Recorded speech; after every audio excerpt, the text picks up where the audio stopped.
affaibli pour moi. Voilà, je crois que vous avez vu la petite vidéo et elle résume en quelque sorte les grandes lignes du livre d'Esther. Et vous verrez quand on va parler sur pourquoi j'insiste que certaines interprétations de ce livre sont mauvaises. Mais d'abord, ce matin, on étudie ces livres sous le thème « La main invisible de Dieu ». Au fait, dans le livre d'Esther, c'est ça. C'est-à-dire qu'on a l'impression qu'on ne parle pas de Dieu. Le mot Dieu n'est cité nullement, sauf peut-être quand il parle de prier. On a l'impression qu'on a un peuple qui a refusé de rentrer. Parce qu'à ce moment-là, les Juifs ont été permis de rentrer chez eux par Cyrus, mais ceux-là, ce sont ceux qui ont choisi de rester. Et donc on a l'impression que ces gens ont choisi de rester et de se camoufler au milieu d'un autre peuple et de ne pas reconnaître qui ils sont comme peuple de Dieu. Et pourtant, on voit la main de Dieu qui travaille dans les coulisses pour les sauver. On voit la main de Dieu qui travaille dans les coulisses pour sauver son peuple tout entier. D'ailleurs, c'est pourquoi je parle de ce thème que je pense résume très clairement le message d'Esther, la main invisible de Dieu. Le monde, vous pouvez soit dire qu'il est conduit par des hasards, ou soit, comme les chrétiens, vous pouvez dire qu'il est conduit par Dieu au travers de ce que nous appelons la providence. Et un passage important dans le Nouveau Testament, on l'a vu il y a quelques semaines, je vais revenir sur ça, Romains 8, venez avec moi, Romains 8, 28, résume un des passages, il y a d'autres dans le Nouveau Testament, mais c'est un des passages qui résume ce concept de providence, qui résume ce concept de Dieu qui travaille pour le bien de son peuple, même quand le peuple ne s'en rend pas compte. Romains 8, 28, voici ce qu'il dit. Tout le monde d'ailleurs le sait, c'est un verset que beaucoup mémorisent, mais je veux quand même le lire. Nous savons du reste, Romains 8, 28, nous savons du reste que toute chose concourt au bien de ceux qui aiment Dieu, de ceux qui sont appelés selon son dessein. Nous savons du reste que toute chose concourt au bien de ceux qui aiment Dieu, de ceux qui sont appelés selon son dessein. En quelque sorte, ce verset résume, je ne vais pas donner des définitions théologiques, mais il résume ce que nous appelons la providence. C'est-à-dire que ce soit le bien tel que le monde le voit, que ce soit le mal, toute chose travaille pour le bien de ceux qui sont les enfants de Dieu. Au fait, c'est-à-dire que Dieu orchestre toute chose pour son bien. Je vais revenir plus tard, par exemple, sur l'histoire de Joseph, de Jésus, des gens qui, à un moment, sont passés dans des situations difficiles, des situations que le monde aurait dit mauvaises, mais que Dieu utilisait pour leur bien et pour sa gloire. Et donc, le monde n'est pas conduit par le hasard. Ce qui arrive dans vos vies, ce qui arrive dans la vie de nos nations, ce n'est pas le hasard. Nous ne comprenons pas pourquoi ça arrive. Nous n'avons pas l'image totale. Mais nous savons une chose, que cela arrive pour le bien des enfants de Dieu et pour la gloire de son nom. Des fois, on se pose des questions. Je prends l'année passée 2020. Nous tous, on avait des plans. Moi, j'avais beaucoup de plans. Et beaucoup de mes plans, d'ailleurs, jusqu'aujourd'hui, sont mis à mal parce qu'un jour, un petit virus s'est réveillé de je ne sais pas où. Et le monde entier est presque en pause.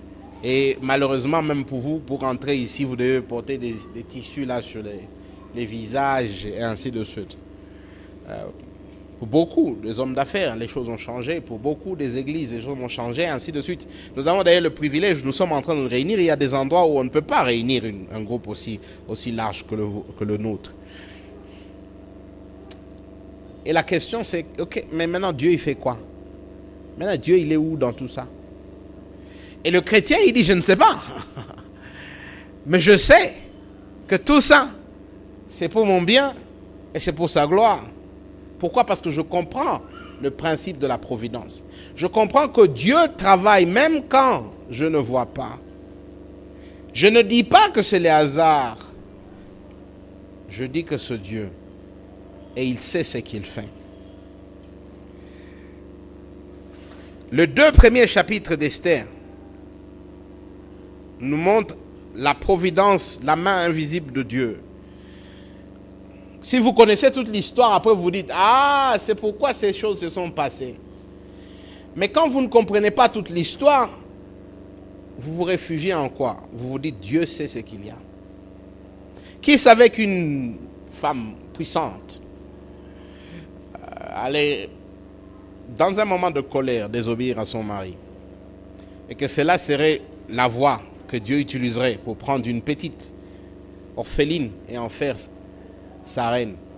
Et quand Esther est en train de devenir reine, elle ne sait pas qu'elle est au fait en train de devenir reine parce qu'un ennemi du peuple juif va se pointer et il sera suffisamment puissant et il faudra qu'une reine intervienne pour le casser. Et donc pour que la vie d'un juif quelque part dans une autre cité soit sauvée, il fallait qu'un jour une reine tombe et une autre petite orpheline se lève à sa place. Mais si vous n'avez pas l'idée d'ensemble, vous ne pouvez pas voir. Pourquoi? Parce que c'est la main invisible, c'est la providence de Dieu qui travaille. Là, nous venons ici ce matin, chacun a ses problèmes, chacun a ses soucis, chacun a ses questions, chacun a des choses qu'il dit et qu'il ne dit pas. Il y a sûrement beaucoup de choses que vous ne comprenez pas dans votre vie, qui semblent dépasser votre entendement. Il y a des choses sur lesquelles vous vous dites où est Dieu. J'aimerais qu'en sortant d'ici, vous compreniez que des fois, on ne voit pas ce que Dieu fait.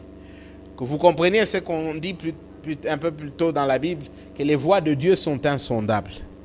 Mais que vous soyez assurés d'une chose, que c'est un Dieu qui vous veut du bien. C'est un Dieu qui fait tout pour votre bien et pour la gloire de son nom. Plus spécialement en ce qui concerne le salut de son peuple. Et donc j'aimerais faire un appel à nous tous qui sommes ici à faire confiance à la providence de Dieu. Un appel à dire que nous ne savons pas pourquoi les choses se passent telles qu'elles se passent. Mais nous savons une chose, que ces choses se passent telles qu'elles se passent pour la gloire de Dieu et pour le salut des hommes. Pour notre bien et pour la gloire de Dieu. Ce passage pouvait le diviser en deux sections. Il y a d'abord la première, la déchéance de Vashti. La deuxième, l'élévation d'Esther. Moi, je vais les mettre les deux ensemble.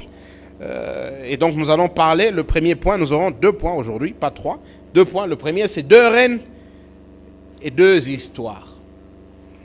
Et le deuxième, nous allons essayer d'appliquer tout ceci en parlant de la main invisible de Dieu. D'ailleurs, ça risque d'être la partie la plus longue, je crois, parce qu'on a vraiment besoin de naviguer. J'aurais besoin que vous suiviez avec moi comment est-ce que je suis en train de naviguer en termes d'application, parce que c'est vraiment, vraiment important quand on travaille dans l'Ancien Testament, dans les narratifs de l'Ancien Testament, les histoires de l'Ancien Testament. Donc la première partie, 2 reines, 2 histoires. Je vais juste résumer presque ce que Alain a lu. C'est que dans le chapitre 1, qu'est-ce qu'on voit? On voit un roi, Assuérus, un roi qui, à ce moment-là, domine sur le monde connu.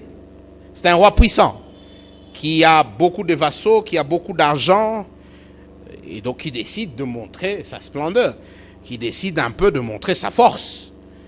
Un peu comme souvent ici on le voit au Sud Kivu, avec les mariages. Quand les gens font des mariages, c'est une gymnastique financière, économique. Il faut montrer à tout le monde que voilà, moi je peux faire une fête de 2 semaines, de 3 semaines. Et donc voilà, le roi décide de faire une fête de presque 6 mois. Là, je ne pense pas que les 6 mois, c'est les mêmes personnes. Si eux, bon,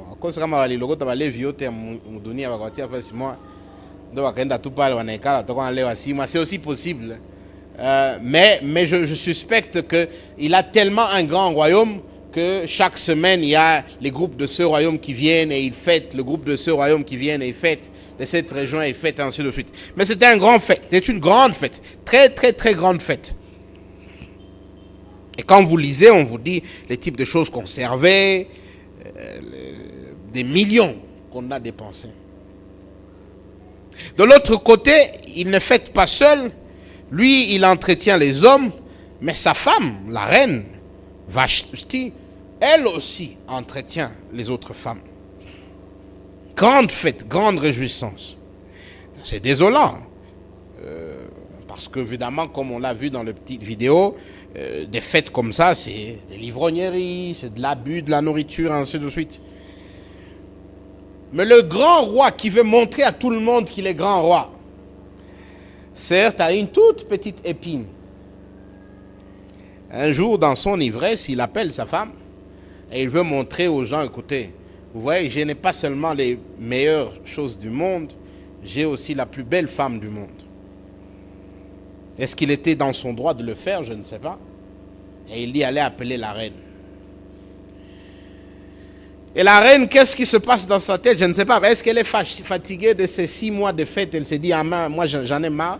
Est-ce que c'est la énième fois qu'on l'appelle pour la parader devant les gens? Qui sait? Est-ce que ce jour-là, elle s'est réveillée sur son pied gauche et non pas sur son pied droit? Je ne sais pas. Est-ce qu'en ce moment-là, elle est tellement pleine de, écoutez, après tout, je suis la reine, je peux faire ce que je veux? Je ne sais pas. Moi et vous, on ne sait pas. Tout ce qu'on sait, c'est qu'il l'appelle. Elle refuse. Elle dit, cette fois-ci, je ne viens pas. Peut-être qu'elle fait comme beaucoup de femmes. Et à ce moment-là, l'histoire change. Le roi se rend compte peut-être que même s'il est puissant, il n'est pas aussi puissant. Alors il veut montrer qu'il est puissant. Et sur base des conseils de tous ses conseillers, de toute sa cour, il décide que cette reine ne sera plus reine. Il décide à ce moment-là qu'elle sera déchue. C'est curieux, n'est-ce pas? Le roi le plus puissant, qui ne peut même pas se faire écouter par sa reine. Celui qui a appelé le monde entier pour lui montrer combien il est puissant, combien il est fort, combien il est riche, ne peut même pas se faire écouter par une jeune femme.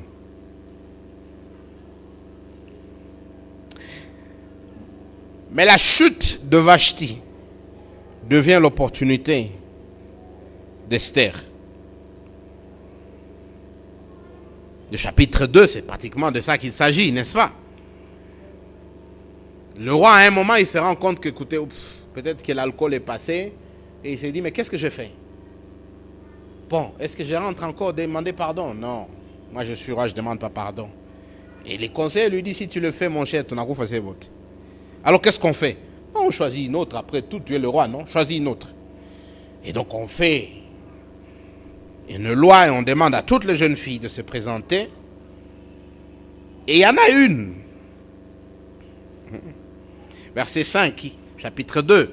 Il y avait dans Suse, la capitale, un juif nommé Mardoché, fils de Jaïr, fils de Chiméi, fils de Kis, homme de Benjamin, qui avait été amené de Jérusalem parmi les captifs déportés par Jéconia, roi de Juda, par Nebuchadnezzar, roi de Babylone. Il élevait Hadassa, qui était Esther, fille de son oncle, car elle n'avait ni père ni mère. La jeune fille était belle de taille et belle de figure. À la mort de son père et de sa mère, Mardoché l'avait adoptée pour fille. Et tout d'un coup, on voit apparaître dans l'histoire une petite orpheline de père et de mère, dont l'oncle n'a refusé de rentrer. À ce moment ici, l'oncle avait été déporté, mais les Juifs, Néhémie et Ezra, sont déjà rentrés avec un autre groupe. Mais lui, il a refusé, il a dit non, moi c'est ici où je suis, c'est ici où je vis. C'est qu'il y a déjà un problème, parce que les Juifs devaient rentrer chez eux et non pas vivre à l'étranger. Mais n'empêche, elle entre dans l'histoire. Elle est suffisamment belle pour être recrutée. Et son oncle lui dit, ne révèle pas qui tu es. Et tout d'un coup, on la voit humble. Elle se camoufle, elle se cache, elle ne dit pas qui elle est, elle cache sa vraie identité d'enfant juif, ce qui est déjà un problème. Mais n'empêche, verset 8, lorsqu'on eut publié l'ordre du roi et son édit, et d'un grand nombre de jeunes filles furent rassemblées à Suse, la capitale, sous la surveillance d'Hégai, Esther fut aussi prise et conduite dans la maison du roi sous la surveillance d'Hégai, gardien des femmes. La jeune femme lui plut et trouva grâce devant lui. Il s'empressa de lui offrir les choses nécessaires pour sa toilette et pour sa subsistance. Lui donna 7 jeunes filles choisies dans la maison du roi et la plaça avec les jeunes filles dans les meilleurs appartements de la maison des femmes. Esther ne fit connaître ni son peuple ni sa naissance, car Mardoché lui avait défendu d'en parler. Tout d'un coup, cette jeune petite fille orpheline qui a été recueillie par son oncle, adoptée par son oncle, trouve la faveur d'un eunuque, celui qui se charge de prendre soin des femmes du roi. Coïncidence, hasard, mais tout d'un coup, celui-là qui s'en prend de compassion envers elle, qui la prend sous ses ailes, va lui donner les secrets, va lui dire voici ce qui va se faire, va s'arranger qu'elle ait tous les traitements nécessaires, de façon que quand elle va voir le roi l'apprécie. Verset 16, Esther fut conduite auprès du roi Assuérus dans sa maison royale, le 10e mois, qui est le mois de Tébeth, la 7e année de son règne. Le roi aima Esther plus que toutes les autres femmes, et elle obtint grâce en faveur devant lui plus que toutes les autres jeunes filles. Il mit la couronne royale sur sa tête et la fit reine à la place de Vashti. Vashti fait un peu d'orgueil, elle tombe.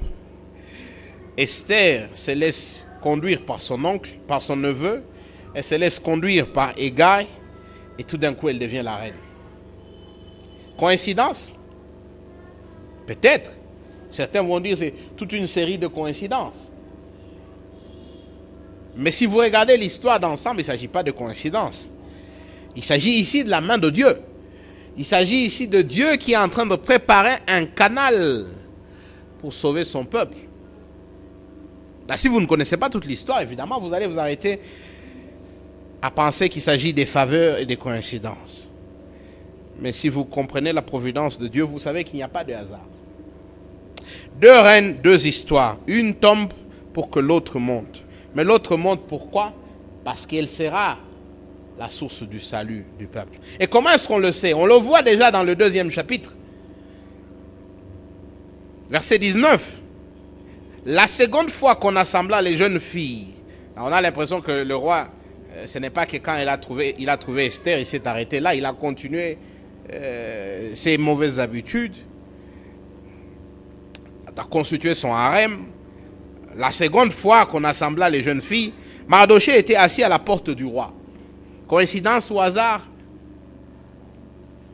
Verset 20, Esther n'avait fait connaître ni sa naissance ni son peuple, car Mardochée lui avait défendu, et elle suivait les ordres de Mardochée aussi fidèlement qu'à l'époque où elle était sous sa tutelle. Verset 21, dans ce même temps, comme Mardochée était assis à la porte du roi, Bigtan et Teresh, deux eunuques du roi, gardes du seuil, cédèrent à un mouvement d'irritation et voulurent porter la main sur le roi Assuérus.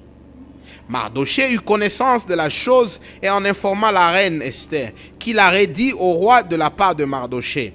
Le fait a été vérifié et trouvé exact. Les deux eunuques furent pendus à un bois et cela fut écrit dans les livres de chroniques en présence du roi. Coïncidence? Hasard?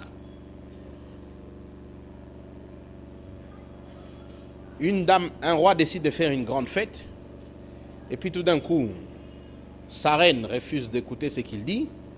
Et dans un moment de colère, il dit, je ne veux plus de toi. Après, il s'est ressaisi, il dit, qu'est-ce que j'ai fait? Les autres lui disent, on ne peut pas revenir sur ça. Quand un roi a déjà dit, il a déjà dit, on cherche d'autres femmes. Et tout d'un coup, on tombe sur une orpheline qui a été adoptée par son neveu, qui n'est pas rentrée. Elle n'est pas rentrée à Jérusalem quand tout le monde est rentré. Pourquoi? Moi, vous ne savez pas. Peut-être que Mardochée ne voulait plus se faire valoir comme un juif. Peut-être, moi, vous ne savez pas. Mais tout d'un coup, elle n'était pas à Jérusalem. Elle était encore à Suse. Et c'est cette fille qui, quand elle vient au palais, elle est belle, elle remplit les conditions. L'eunuque principal chargé d'entretenir les femmes du roi trouve que c'est celle-ci qu'il faut. Et elle est suffisamment humble pour écouter. Et il lui donne tous les conseils, il lui donne tous les produits. Et voilà, elle est retenue reine. Et puis, quelque temps après, c'est son neveu, Mardochée, qui est assis à la porte et qui écoute que les gens veulent tuer le roi et qui rapporte ça. Et la vie du roi est sauvée.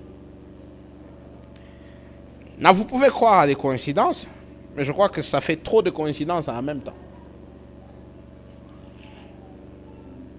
On y voit sûrement la main de Dieu. D'abord pour sauver le roi, parce qu'il vient d'être sauvé. Mais on a l'impression que dans les 2 premiers chapitres, on a le résumé de ce que l'histoire va nous dire. C'est que Esther et son oncle ne sont pas restés à Babylone par hasard. Vashni n'était pas tombé du siège de reine par hasard. C'est qu'à un moment, ils vont sauver. Et ils vont sauver les peuples de Dieu. Le salut va passer par eux. Mais ce sont des choses que Dieu orchestre dans l'invisible, que n'importe quel observateur ne peut pas voir. Et souvenez-vous, on a défini ça comme la providence, l'action de Dieu pour le bien de son peuple. Alors, mettons toutes ces histoires ensemble. Je dois d'abord dire que des passages comme ça ne sont pas faciles à enseigner. Si on vous donne des passages comme ça dans l'Ancien Testament, ils ne sont pas faciles à enseigner. Et les histoires, les narratifs dans l'Ancien Testament ne sont pas faciles à enseigner. Moi, d'ailleurs, je préfère enseigner dans le Nouveau Testament. C'est plus simple, je pense, que l'Ancien Testament. Parce qu'au-delà, il faut voir le message au-delà de l'histoire. Il ne faut pas tomber dans le danger de modéliser ou de rendre les acteurs les modèles à suivre. Vous avez suivi la vidéo avec moi? Mordecai n'est pas l'exemple à suivre. Esther n'est pas l'exemple à suivre. Pourquoi? Parce que d'abord, ce sont des Juifs qui cachent leur identité, vous avez vu à plusieurs reprises. C'est bien écrit dans l'Ancien Testament que les Juifs ne devaient pas être en contact avec les non-Juifs, qu'ils ne devaient pas se souiller avec les non-Juifs, qu'ils ne devaient pas cacher leur identité. On sent que ce sont des gens qui se camouflent un peu comme des caméléons. Dans le pays voisin, ils font une partie de ce que tout le monde fait, mais après, à un certain moment, ils ne font pas. On le verra avec le refus d'Aman, de Mardoché, le refus de Mardoché de s'agenouiller devant Aman. C'était quand même, il disait c'est un peu trop. Mais il était déjà dans un pays autrui. Il vivait déjà avec les païens. Il s'était déjà assimilé à eux. Et donc, ce ne sont pas des modèles. Là, vous avez suivi plusieurs fois, même des chansons, que vous serez comme de Mordecai, que vous serez comme des Esther. Eh bien, Esther et Mordecai ne sont pas des modèles parfaits à suivre. Ils ne sont pas des modèles parfaits à suivre. Parce qu'ils ont aussi leurs propres problèmes. Alors, si on ne doit pas interpréter, si je ne dois pas vous demander à vous ici de devenir de Mordecai, de devenir de Mardoché, de devenir d'Esther, alors comment on interprète ces passages? Eh bien, on l'interprète selon le plan de Dieu, selon l'histoire biblique du salut. On voit ici, dans le livre d'Esther, Dieu qui sauve son peuple. N'est-ce pas là le message de l'Évangile? N'est-ce pas là le message que nous célébrons? N'est-ce pas là la raison d'ailleurs pourquoi nous sommes ici le dimanche? Pour dire que pour beaucoup d'entre nous, Dieu m'a sauvé, Jésus m'a sauvé. Ah, donc dans le livre d'Esther, on a une image du grand salut de Dieu. On a une image de la grande histoire biblique du salut de Dieu. Et que Dieu utilise des gens imparfaits comme Esther, des gens imparfaits comme Mardoché, qu'il place à des endroits clés au moment qu'il faut, parce qu'il veut sauver son peuple. Ah, donc on y voit ici la providence de Dieu dans le salut. On se rend tout d'un coup compte que le salut n'est pas l'objet de hasard, que personne n'est sauvé par hasard, que si une âme vient à Christ, c'est une série de... On voit la main invisible de Dieu derrière le salut des individus, de moi et toi, et de tous ceux qui seront sauvés plus tard.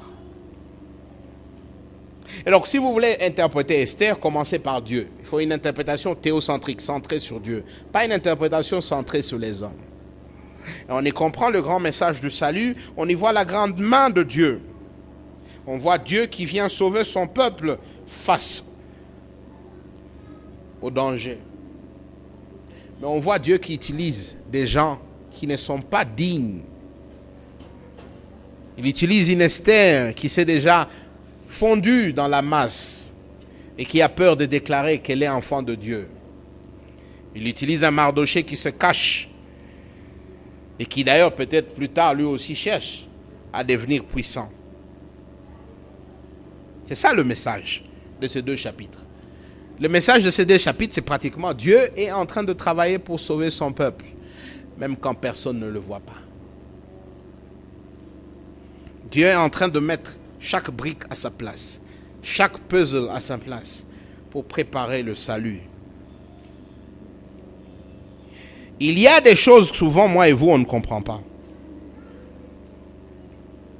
Des choses qui nous arrivent. Des choses qui arrivent autour de nous.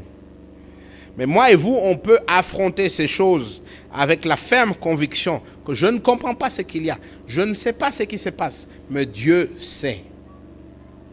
Et ça va concourir à sa gloire et au salut de son peuple. Genèse chapitre 50. Genèse chapitre 50. C'est l'histoire de Joseph. S'il y a des histoires qui sont un peu floues dans la vie, à part celui d'Esther, il y a l'histoire de Joseph. Imaginez-vous à 13 ans, on vous prend de votre maison. Et à 13 ans, vos propres frères, pas des voleurs, vos propres frères vous vendent en esclave. Qu'est-ce que vous pensez? Vous êtes sûrement plein d'amertume.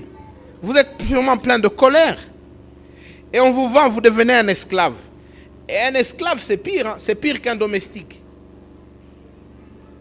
Un esclave, c'est pire qu'un domestique. Ce n'est pas un domestique. Un domestique, c'est un domestique. Vous lui payez son salaire. Après, il vous dit, patron, j'ai besoin d'un congé. Vous donnez le congé. Un esclave n'a pas de congé. Un esclave n'a pas de salaire. D'ailleurs, il vous remercie de lui donner un peu à manger et à où dormir. Et un petit enfant de 13 ans, vendu par ses propres frères. Imaginez-vous un peu. Et il se retrouve esclave dans un pays étranger. Dans sa tête, qu'est-ce qui se passe? Si c'était vous, qu'est-ce qui se passe dans votre tête? Il travaille chez Potiphar, on l'achète, il travaille chez Potiphar, et la Bible dit, si vous avez lu votre Bible cette semaine, vous savez l'histoire, la Bible dit, tout ce qu'il faisait, Dieu était avec lui et ça marchait. Et donc chez Potiphar, on en fait le chef, le responsable. Parce que la main de Dieu est sur lui. Mais il est toujours esclave. Hein? Et au moment où le petit Joseph semble dire, ah, Ewan, je sais que mes frères m'ont vendu. Et la vie est difficile. Mais au moins ici, quand même, je suis chef. À ce moment-là, une femme ne sait pas contrôler ses impulsions et ses convoitises. Elle l'attaque. Et il refuse. Il dit, non, moi je ne vais pas pécher contre Dieu, contre mon maître. Et on le ramasse, on l'amène encore en prison. Deuxième injustice. Et le passage s'arrête, on dit il était en prison, et le chef de la prison le prend et lui dit, toi tu es responsable de tout parce que quand tu touches, les choses avancent.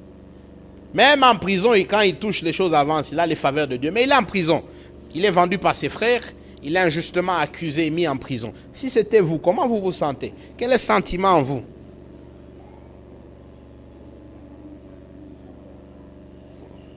Je ne vais même pas vous demander qu'est-ce que vous ressentez contre Dieu. Je dis, quel est le sentiment en vous? Ça ne suffit pas. Il est en prison, deux messieurs se pointent là-bas et il leur dit, écoutez, voilà, toi ton rêve c'est ça, toi ton rêve c'est ça. Mais si vous sautez là, souvenez-vous de moi, ils sautent, l'un est tué, l'autre est rétabli, le monsieur l'oublie. Quand il le voit là, le monsieur là, quand il le voit peut-être à la télévision ou quoi, il dit, mais celui-là, là, moi c'est moi qui lui ai dit ça. Encore il m'a laissé ici. Comment il se sent?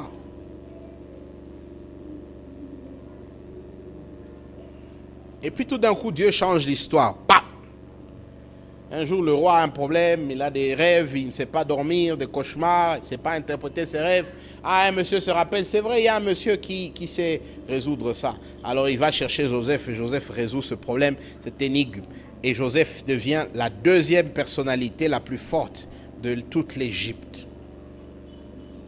Peut-être qu'il peut dire maintenant Dieu a essuyé mes larmes, n'est-ce pas?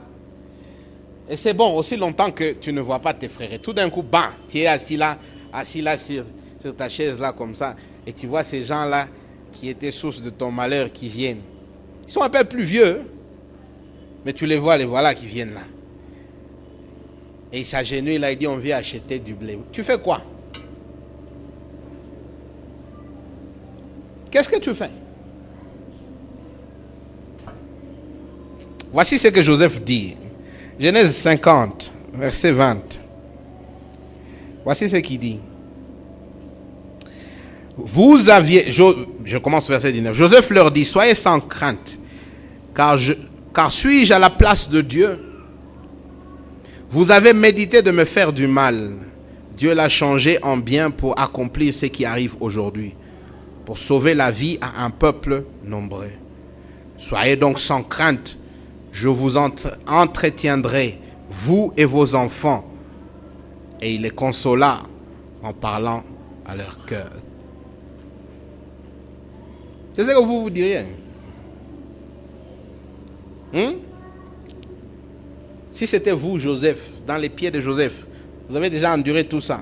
Maintenant, là, vous vous retrouvez la personne la plus forte. Et peut-être vous avez peur de votre père est mort.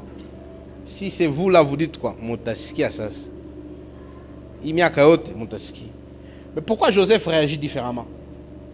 Pourquoi il réagit différemment? Parce qu'il comprend la providence de Dieu. Parce qu'il comprend que toute chose concourt au bien de ceux qui appartiennent à Dieu. Et des fois c'est le mal, des fois c'est la souffrance, des fois c'est les biens. Mais avec Dieu il n'y a pas de hasard. Il n'y a pas de hasard. Dieu utilise les souffrances, il utilise les biens pour sauver ses gens. Et Joseph a compris. Joseph a compris tout d'un coup qu'il fallait que mes frères me trahissent, qu'il fallait que la femme de Potiphar m'accuse injustement, qu'il fallait que Potiphar, que j'ai servi pendant longtemps, me laisse.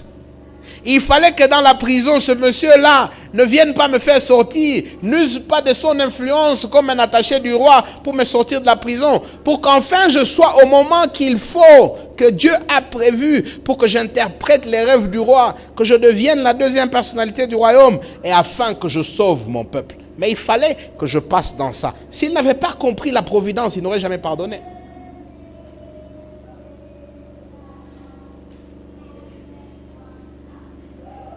Si moi et vous, nous ne comprenons pas la providence de Dieu, nous aurons du mal à être efficaces en tant que chrétiens. Pourquoi? Parce que nous allons perdre les souffrances. Nous allons perdre les souffrances. Et moi, je l'ai dit toujours, il y a beaucoup de souffrances que nous endurons. Il y a beaucoup de manquements que nous endurons. Et parce que nous ne comprenons pas la providence de Dieu, nous les perdons. Fois zéro. Il n'y a rien qui vous arrive dans votre vie par hasard. Ça vous arrive parce que Dieu veut utiliser cette souffrance. Veut utiliser ces moments d'inquiétude. Dieu veut utiliser ces moments d'incertitude pour qu'ils deviennent des moments des canaux au travers lesquels il apporte le salut à plusieurs. La question c'est de savoir est-ce que vous allez vous soumettre à la providence de Dieu. C'est ça la question. Est-ce que la question, vous allez tourner à Dieu et dire à Dieu, je sais que je ne comprends pas tout ce qui se passe. Ça me dépasse. Mais je sais que tu l'utiliseras pour le bien. Pour le bien de ton nom, pour le salut de plusieurs et pour mon bien.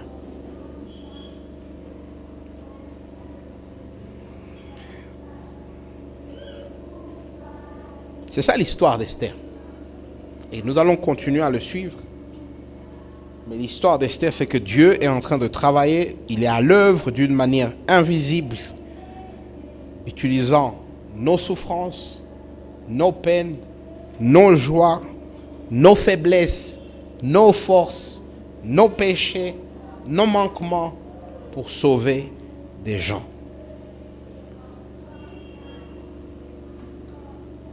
C'est ce qu'il a toujours fait. Et c'est ce qu'il va faire au travers de nous. La question, c'est de savoir, est-ce que nous allons lui faire confiance? Est-ce que nous allons lui dire, Seigneur, me voici, je suis à ta disposition. Utilise-moi.